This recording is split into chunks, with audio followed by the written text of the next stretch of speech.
Hi, I'm Carolyn Bean with Quiltmaker magazine. In our July-August 2015 issue, we have a quilt called A Hero's Homecoming.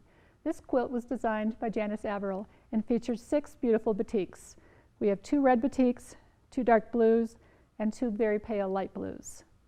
The fun thing about this quilt is that it looks a lot more complicated to sew than it really is. It looks like it's made of multiple blocks when in fact it's made using just one block. One of the patches needed for this block is the D and the DR. It's a template that looks like this. One thing I want to show you is how you can easily cut this patch using the Tri-Rex ruler. So I've used this triangle part that comes with the Tri-Rex, and as you can see I've also added some sandpaper dots to the back. That's just to keep the ruler from slipping when I place it on the fabric. So I've got the fabric folded in half, and I'm going to line the ruler up 4.5 inches on one side and the tip at the other side. I'm going to cut one side. Now to cut the other side, I'm going to rotate my mat. If you don't have a mat that rotates, you can easily just turn your mat around. I'm going to cut the other side. Now what I've got here are 2 mirror image pieces. I've got the D and the DR.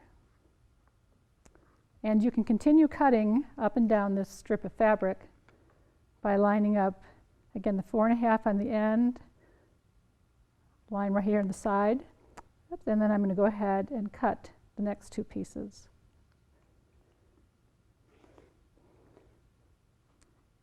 And you can also see you can cut the very edge off, and that'll help when you're aligning the pieces when you sew them together. Just continue cutting along the whole length of your fabric. Here are all the pieces that you need to make this block. Here are the triangles that we just cut. Here's the red, and you'll also need to cut them out of the dark blue fabric. There's stitch and flip units, which have already been sewn, triangle squares, and then these 4 patches were made sewn using bands. The bands were cut and then sewn together to make a 4 patch. So you'll arrange your pieces like this. Sew the 4 patch to a stitch and flip unit, triangle square to a stitch and flip.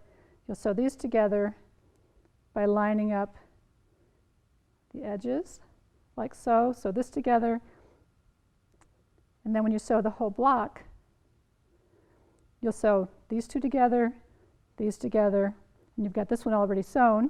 You join this piece, and then you'll have your finished block. Now here are 4 finished blocks, and the way I've got these arranged here is what you would see in the top left-hand corner of the quilt.